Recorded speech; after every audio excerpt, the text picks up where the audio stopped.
शुरू अल्लाह के नाम से जो बड़ा मेहरबान निहायत रहम वाला है। आइए चलते हैं आज की कहानी की जानिब। इस दिन मानो नहीं आई थी। मैं अकेली ही स्कूल जा रही थी। रास्ते में एक लड़का नजर आया जो मेरे पीछे आ रहा था, मगर मैं खौफजदा ना हुई कि कुछ फासले पर मेरे पीछे काफी लड़कियां चलती आ रही थीं और ये लड़का हमारा रिश्तेदार भी था। दूसरे दिन मानो बुलाने आ गई। मैंने बताया कि मुझे बुखार है, आज मैं स्कूल नहीं जाऊंगी। वो अकेली ही चली गई। वापस आई तो काफी परेशान थी। कहने लगी, आज आज़र मिला था। उसने कहा कि अपनी सहेली को मेरा सलाम कहना। क्या तुम्हारी इससे बात होती है? नहीं तो, लेकिन कल जब मैं स्कूल से वापस आ रही थी, वो मेरा पीछा कर रहा था मगर मैंने इसको अहमियत ही नहीं दी। तुम परेशान मत हो, वो पागल मेरा क्या बिगाड़ लेगा। अरे नहीं, इस बात को इजी मत लो। तुम अपने भाई को बता दो, इससे पहले कि इसका हौसला बढ़े, वो खुद इससे निमट लेंगे। नहीं मानो, मेरा भाई बहुत गुस्से वाला है, वो आपे से बाहर हो जाएगा। मैं अपने कजिन अख्तर को बता देती हूं कि वो इसे समझा दे, क्योंकि आज़र उसका क्लास फेलो है। जो तुम मुनासिब समझो। ये कहकर वो चली गई। मैंने अख्तर को बताया, उसने कहा तुम फिक्र ना करो, मैं इसको समझा दूंगा। खैर बात आई गई हो गई। इस दौरान हमारे गांव में शादी थी। बाकी लड़कियों के साथ में भी बारात को देखने छत पर चली गई। देखती हूं वहां भी वो मौजूद था और उसकी नजरें मुझ पर गड़ी थीं। मुझे बहुत गुस्सा आया क्योंकि छत पर झांकती औरतें भी इसको और मुझे देख रही थीं। घर आकर मैंने अख्तर को बुलाया और कहा कि तुमने आज़र को समझाया नहीं। आखिर ये क्या चाहता है? क्या मैं भाईजान से कह दूं? उसने कहा, तहम्मुल से काम लो शानो, उमूमन लड़के ऐसे होते हैं, जब वो तुमको कोई गलत बात कहेगा तो मैं खुद उसकी पिटाई कर दूंगा। इस मामले को हुआ देना ठीक नहीं, खामखा लोग नोटिस लेंगे। मैं इसको समझा दूंगा। हमारी आज़र से भी रिश्तेदारी थी। वो मेरे अबू के कजिन का बेटा था और अख्तर सगे चचा का, लिहाजा रिश्तेदारी के बाइस भी वो लिहाज कर रहा था। एक दिन हम स्कूल से निकले तो स्कूल की दीवार पर नजर पड़ी। किसी ने लिखा था, शानों को सलाम। बस फिर क्या था, मेरा गुस्से के मारे बुरा हाल था। मानो से कहा, देखा तुमने इस बदतमीज आज़र की हरकत। अब दीवारों पर मेरा नाम लिखेगा, मुझे बदनाम कर रहा है। वो बोली, अव्वल तो किसी को नहीं मालूम कि तुम शानो हो। स्कूल में सब तुमको तुम्हारे नाम शाहीना से जानते हैं, सिर्फ घर में ही तुम शानो कहलाती हो। दूसरी बात यह कि मर्दों में बात वाकई बढ़ जाएगी। हम खुद खत लिख कर फोन करके इसको समझा देते हैं। अगर उसके किसी घर के फर्द ने फोन उठा लिया तो फोन नहीं करते, लिख कर तंबी कर देते हैं कि सुधर जाए। अख्तर से कहने का फायदा नहीं, वो कुछ कदम नहीं उठाने वाला। मैंने मानो का मशवरा मान लिया और हमने इसको एक मुख्तसर खत लिख दिया कि बाज आ जाओ, वरना तुम्हारे घर आकर न सिर्फ तुम्हारे वालिद से शिकायत कर दूंगी बल्कि अपने वालिद और भाई को भी बता दूंगी कि तुम क्या हरकतें कर रहे हो। इस पर शर्मिंदा होने या डरने की बजाय इसने जवाब अपने छोटे भाई के हाथ भिजवा दिया कि गुस्सा ना करो। वो नाम दीवार पर मैंने नहीं लिखा, लेकिन तुमने बताया है तो जाकर मिटा देता हूं। मैंने एक लाइन लिखकर उसके भाई को पर्ची थमा दी कि आखिर तुम क्या चाहते हो? क्या जान से जाना चाहते हो? छोटा लड़का फौरन जवाब ले आया। उसने लिखा था, मैं सिर्फ तुमको चाहता हूं, तुम मिल जाओगी तो बाज आ जाएगा। ये ऐसा जवाब था कि पढ़कर हर इंसान तिलमिला उठे, और लड़कियां इस उम्र में कितनी जज्बाती होती हैं। मैंने फिर मानो से मशवरा किया। वो मेरे ताया की बेटी थी, लिहाजा वो भी आज़र की रिश्तेदार थी। उसने कहा, छोड़ो, किसी से कुछ मत कहो, मगर मेरा गुस्सा ठंडा ना हो रहा था, लिहाजा मैंने बड़े भाई से इसकी शिकायत कर दी। फिर किया था जो होने का डर था, इससे भी कुछ ज्यादा हो गया। भाई ने एक दिन क्रिकेट के मैदान में दोस्तों के साथ घेर कर उसे बहुत मारा। वो कई दिन बिस्तर पर पड़ा रहा, लेकिन ना तो उसने अपने घर वालों को पता लगने दिया कि इसको किसने और क्यों मारा है, और ना ही मेरे भाई ने किसी को असल वजह बताई। ताहम अख्तर जान गया कि मेरी शिकायत पर आज़र की पिटाई हुई है। जब मैंने सुना कि इसे गहरी अंदरूनी चोट आई है, इसको अस्पताल ले गए हैं, मेरे हाथ पांव फूल गए कि वो माँ बाप का इकलौता लड़का था, फिर बाबा के चचाजाद का बेटा था। बाबा जान भी उसको पूछने अस्पताल गए। انہوں نے آ کر بتایا کہ اس کی حالت خطرے میں ہے تو دن رات دعائیں کرنے لگی، خدا کرے آذر ٹھیک ہو جائے ورنہ اس کا خون میری گردن پر ہوگا۔ جب اس کی ماں اور بہنیں روئیں گی تو کیسا دردناک سما ہوگا، اف خدا اسے بچا لے۔ اس کا آپریشن ہوا، گردے پر چوٹ آئی تھی، اللہ تعالیٰ نے دعائیں قبول کر لی اور آذر بچ گیا۔ کافی دنوں گھر میں رہا، قدم باہر نہ نکالتا تھا۔ پہلے میں اس کی توجہ سے پریشان تھی اور اب اس کی بے توجہی سے پریشان رہتی تھی۔ اس کی علالت نے سارے رشتہ داروں کے دل ہلا کر رکھ دیے تھے۔ اس کی علالت میرے لیے پھول کی پتی بن گئی جس نے میرے جگر کی سختی کو کاٹ کر رکھ دیا۔ جب وہ ٹھیک ہو گیا میں نے سوچا کہ اب اگر وہ ملے گا تو میں اس کو سختی سے جواب نہ دوں گی۔ میں نے اس کی بہن سے بھی کہا کہ اپنے بھائی سے کہنا پہلے تعلیم مکمل کر لے پھر اس کے بارے میں سوچیں گے۔ وقت گزرنے لگا، میں اسکول سے کالج آ گئی۔ اب میں FA میں اور وہ BS کر رہا تھا۔ اتفاق سے ہمارے کالج ایک ہی رستے میں تھے۔ جب ہم کالج جا رہی ہوتی وہ رستے میں آ جاتا۔ بے شک ہمارے گاؤں میں گرلز کالج تھا اور تعلیم بھی تھی لیکن ماحول ابھی تک دیہات والا ہی تھا۔ کبھی میں سہیلیوں کے ساتھ ندی پر جاتی تو آذر دکھائی دے جاتا مگر میں اسے نظر بھر کر نہیں دیکھتی تھی۔ اب تو لڑکیوں کو بھی پتہ چل گیا تھا کہ شانوں کا کزن اس کا دیوانہ ہے۔ ایک دن مانو میرے گھر آئی، بولی ندی پر چلتے ہیں، ہمارے گھر مہمان آئے ہیں، پانی لینا ہے تم برتن پکڑ لینا۔ ہم ندی پر گئے۔ میں نے آذر کو دیکھا، وہ درخت کے نیچے لیٹا تھا۔ اس کی طبیعت بہت خراب تھی، آنکھیں سرخ تھیں، ان سے پانی بہہ رہا تھا لیکن وہ پھر بھی مجبور سا وہاں پڑا ہوا تھا۔ مانو نے اشارہ کیا۔ اس دن پہلی بار میرے دل میں آذر کے لیے نرم گوشہ پیدا ہوا۔ درخت کی چھیوں برائے نام تھی، وہ بخار میں دھوپ میں پڑا تھا۔ یہ ندی ہمارے گھر سے قریب تھی، اس کو یہاں اور کیا کام تھا؟ وہ یقیناً ہمارے یہاں آنے کی آس میں لیٹا ہوا تھا۔ شاید یہاں دھوپ سے بخار اور تیز ہو گیا ہوگا۔ سردیوں کے دن تھے اور اس کی آنکھوں سے پانی بارہ رہا تھا۔ آذر کو اپنا بھی ہوش نہ تھا۔ جب ہم اس کے پاس سے گزریں مانو ٹھہر گئی اور اس نے حال پوچھا۔ تبھی میں نے بھی کہا، آذر تم کیسے ہو؟ کیا تمہاری طبیعت ٹھیک نہیں؟ تم یہاں کیوں لیٹے ہو؟ ہم ابھی یہ باتیں کر ہی رہے تھے کہ مانو نے مجھے اشارہ کیا، وہ دیکھو تمہارے بھائی کا دوست ہم کو دیکھ رہا ہے، یہاں سے جلدی سے چلتے ہیں۔ اس لڑکے نے ہمارے تایا کے بیٹے ارباز کو بتا دیا اور اس کے ساتھ میری نسبت طے تھی۔ جب ہم گھر پہنچیں ہماری شامت آ گئی۔ میں ارباز کو پسند نہیں کرتی تھی کیونکہ وہ جھگڑالو طبیعت کا تھا، آئے دن گاؤں کے کسی نہ کسی لڑکے سے اس کی ہاتھا پائی ہو جاتی تھی، گھر والے بھی اس کی اس عادت سے نالا تھے۔ ارباز نے ہم دونوں سے سوال کیا، سچ سچ بتاؤ کہ کیا بات ہے؟ ہم نے کہہ دیا، اس لڑکے نے جھوٹ کہا ہے، ہم نے اس دن کسی سے بات نہیں کی تھی۔ اس کا شک دور نہیں ہوا۔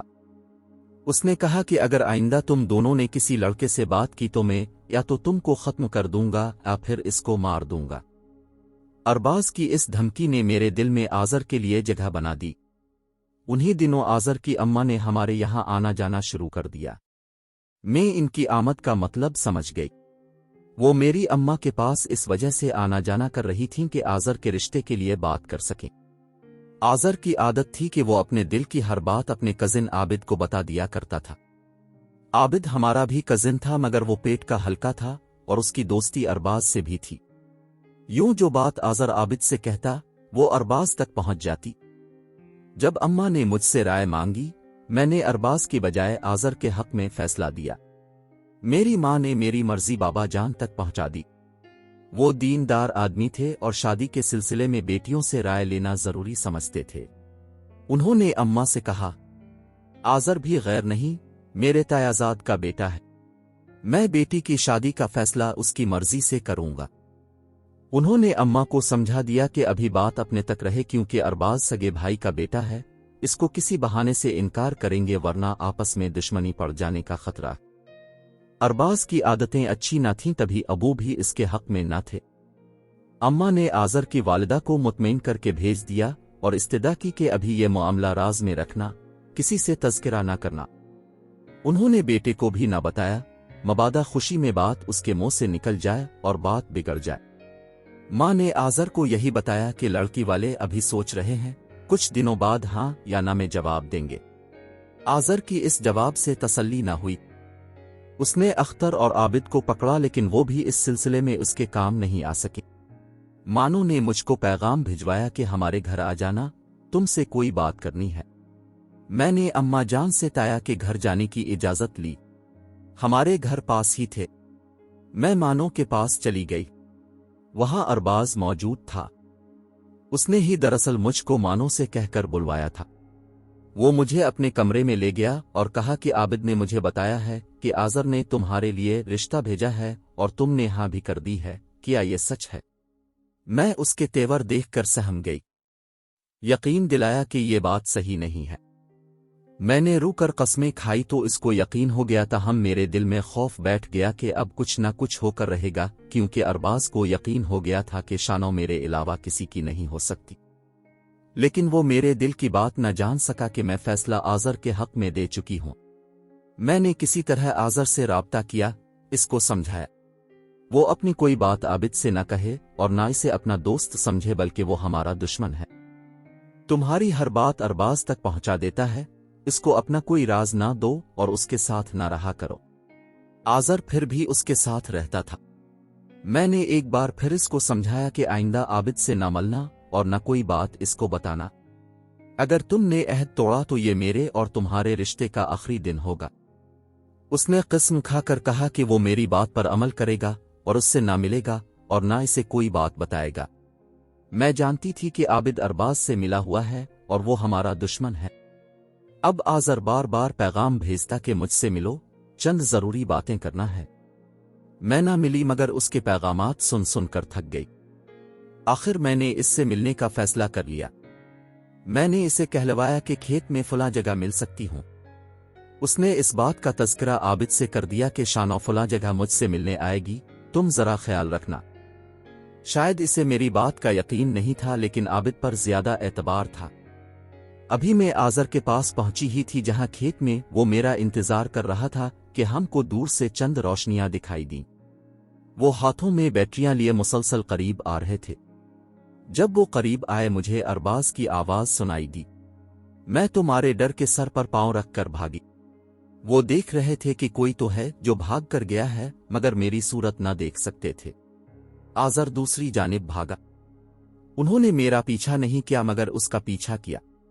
मेरे जूते खेत में रह गए। घर पहुंची तो सांस फूल रहा था। अम्मा ने पूछा, कहाँ गई थी जो सांस फूल रहा है और तुम्हारे जूते कहाँ हैं? मैंने बहाना कर दिया कि ताया अबू के घर मानो से मिलने गई थी। इससे किताब लेनी थी, लेकिन इसके घर के पास लोग किसी का ताक़ुब कर रहे थे, सो डर के मारे घर भाग आई और जूते रस्ते में रह गए। वहां से तो बच गई, लेकिन उन्होंने आज़र को ना बख्शा, क्योंकि आबिद ने अरबाज को इत्तला कर दी थी। आज ये खेतों में फुला वक्त मिलेंगे। तभी अरबाज अपने दोस्तों के साथ वहां या पहुंचा था। उन्होंने ताक़ुब करके आज़र को पकड़ा और तुंदो तेज नाले में फेंक दिया। ये बात घर आकर अरबाज ने मानो को बता दी कि हम आज़र को बड़े नाले में बहा आए हैं, क्योंकि वो शानों से मुलाकातें करता था और अब हम शानों को भी ना बख्शेंगे। वो लाख मेरी सहेली सही, मगर थी तो अरबाज की बहन। उसने ये बात किसी को ना बताई। अगले दिन आज़र गांव में ना था। सब समझे वो शहर चला गया है। जब 2 दिन गुजर गए वो ना पहुंचा तो उसकी तलाश शुरू हो गई। तब मुझको मानो ने बताया कि बड़े भाई ने इसका खात्मा कर दिया है और अब तुझको भी मारने का इरादा है, तेरी खैर नहीं। मुझे पता था ऐसा हुआ है, लेकिन जबान ना खोल सकती थी और किसको बताती आज़र कहाँ गया है। मैंने अम्मा जान को बता दिया। उन्होंने बाबा जान को कह दिया कि अरबाज को पता चल गया था। हमने शाहीना का रिश्ता आज़र को दे दिया है, लिहाजा उसने आज़र को नाले में फेंक दिया है। बाबा जान को अफसोस बहुत हुआ, लेकिन दूसरी तरफ सगे भाई और भतीजे का मामला था, लिहाजा वो खामोश हो रहे। वो भाई और भतीजे को आज़र के वर्सा के हवाले नहीं कर सकते थे कि वो मकतूल के बदले उनका सर कलम कर दे। मुझे अरबाज ने कुछ न कहा। तभी जान गई कि इसने क्या सोच रखा है। 2 दिन बाद आज़र की लाश पानी में पत्थरों में निकली हुई मिल गई। जब मुझे पता चला तो बहुत रोई, खाना भी न खाया और तबीयत सख्त खराब हो गई। अम्मा मेरे पास आए, उन्होंने मुझको सुकून की गोली दी, लेकिन मेरी नींद और सुकून तो आज़र के गम ने खा लिया था। कई दिन तक बुखार में पड़ी रही। आज़र से आखिरी मुलाकात का मंजर आंखों में फिरता था। अरबाज की संगली पर रोना आता था। इस वाकये के 3 माह बाद ताया और ताई मेरा रिश्ता अरबाज के लिए लेने आ गए। बाबा जान ने खामोशी से तारीख दे दी, क्योंकि वो आज़र के अंजाम से डर गए थे। अरबाज के मिजाज को जानते थे, अगर इनकार करते तो जाने वो किया कर गुजरता। उधर मैंने कितने ख्वाब आंखों में सजाए थे कि आज़र की दुल्हन बनूंगी और उसके घर जाऊंगी, लेकिन अब तो उसको देखना ही मुमकिन न था कि वो इस दुनिया में नहीं था। मैं खुद को मुजरिम समझती थी कि अगर इस रोज मिलने न जाती तो वो जान से न जाता। एक सितम यह हुआ कि आज़र के कातिल से ही मेरा बयाह हो रहा था। अरबाज जो अब भी मेरे खून का प्यासा था और उसने मुझे कत्ल नहीं किया था, शादी करके मेरे साथ किया करने वाला था। दरअसल वो मुझको जिंदा रख कर आहिस्ता आहिस्ता तड़पा कर मारना चाहता था, क्योंकि वो जानता था कि इस दिन खेत में ही थी जो आज़र से मिलने गई थी। अगरचे इस रोज अंधेरे में वो मुझे देख नहीं सका था, लेकिन आबिद ने जरूर उसको बता दिया होगा, तभी तो वो वहां साथियों के हमरा आया था। आखिर मेरी रूहानी मौत का भयानक दिन भी आ गया, जब मैं अपनी खुशियों के कातिल की बीवी बनी और उसने वही किया जो सोचा था। शादी की पहली रात इसने कहा कि वो तुम ही थीं जो आज़र से मिलने गई थी। मुझे यकीन है कि आबिद ने झूठ नहीं बोला, बल्कि तुमने झूठ बोला था कि तुम उसको नहीं जानती। मैंने एक बार फिर झूठ का सहारा लिया और बहुत से आंसू बहाए, कस्में खाएं कि इस रोज वहां नहीं थी, बल्कि साथ वाले गांव की कोई लड़की थी। मैंने आज़र की बहन के मुंह से सुना है। बेशक तुम इस अमर की पड़ताल कर लो। इस लड़की का नाम राज रखने के लिए आज़र ने मेरा फर्जी नाम ले लिया होगा। वो खुद मेरे पीछे था, लेकिन मैंने इसको धुतकार दिया था। तुम इस बात की तस्दीक अख्तर से कर सकते हो, वो हम दोनों का कजिन है। मैं तो अख्तर से कहती रहती थी कि आज़र से नफरत करती हूं, इसको समझो, मेरे पीछे ना आए। ठीक है, अगर उसने किस्म उठा ली तो मैं तुम्हारे बेकसूर होने के बारे सोचूंगा। मैं आबिद से भी किस्म लूंगा। खुदा ने अख्तर और आबिद के दिल में नेकी डाल दी कि वो आज़र का अंजाम देख चुके थे और अब मुझको मरते ना देखना चाहते थे। दोनों ने किस्म उठाकर कहा कि शाहीना तो आज़र से नफरत करती थी और हमसे कहती थी कि इसको समझो मेरे पीछे ना आए, वरना मैं अपने भाई से कह दूंगी। और इसने अपने बड़े भाई को आज़र की शिकायत भी की थी। तभी इसने अपने साथियों के साथ जाकर उसे क्रिकेट ग्राउंड में इतना मारा था कि वो अस्पताल पहुंच गया था। ये बात तो सच थी। इस बात में उनकी किस्म सच्ची थी। ताहम मेरी जान बचाने को उन्होंने कहा कि इस दिन आज़र को मिलने जो लड़की गई थी वो शानो नहीं, दूसरे गांव की लड़की थी। खैर, दोनों ने बाहमी मशवरे के बाद मेरी जान बचाने को एक ही तरह की बातें की। मानो ने भी कहा कि शानो ने आज़र की शिकायत अपने भाई से करके इसको मार पड़वाई थी। इन सारी गवाहियों से अरबाज का दिमाग कुछ ठंडा हुआ और इसे कुछ कुछ यकीन हो गया कि शायद मैं बेकसूर हूं और ये सब उसकी गलत फहमी भी हो सकती है। अलबत्ता इसने आबिद से कहा कि अगर तुमने मुझसे गलत बयानी की तो मैं तुमको नहीं छोड़ूंगा। इस मामले को ठंडा करने में मानो ने बड़ा किरदार अदा किया। उसने भी किस्म खाकर यकीन दिलाया कि शानो बेकसूर है। दरअसल आज़र उसे तंग करता था, जबकि वो तो इससे जान छुड़ाना चाहती थी, और जिस रोज वाकया हुआ शानो तो हमारे घर थी। इतना कुछ होने के बावजूद अरबाज का दिल ना धुल सका। अब भी वो कुछ अरसा बाद फिर से शक के दरिया में गौते लगाने लगता था। तब इसका रवैया बहुत बुरा हो जाता। हालांकि मरने वाला मर चुका था, लेकिन मैं तो इसके सामने और उसकी दस्तरस में थी। जब वो इस दिन को याद करता जब वो हमारे ताक़ुब में खेत में आया था, इसके बर्फीले दिल में आग भड़क जाती थी और वो हज़ियान बकने लगता।